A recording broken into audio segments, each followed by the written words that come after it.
Апошнім часам заўважаю, што некаторыя беларусы знарок замяняюць слова «помніць» на «памятаць».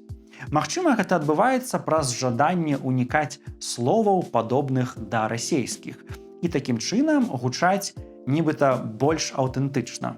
Аднак, на шчасце ці на жаль, ухіленне ад слова «помніць» не робіць мову гэтых беларусаў больш аўтэнтычную, бо слова «помніць», як і словы, якія вы бачыце на экране, ёсць базавым беларускім словам.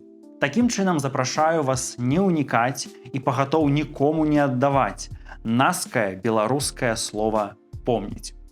А яшчэ больш карысных цікавінак, правілаў, парадаў, лаянкі і антытрасянкі вы знойдзеце ў маёй базе беларускай мовы па спасылцы ў апісанні гэтага відэа. Помніце, памятайце і гаварыце па-беларуску.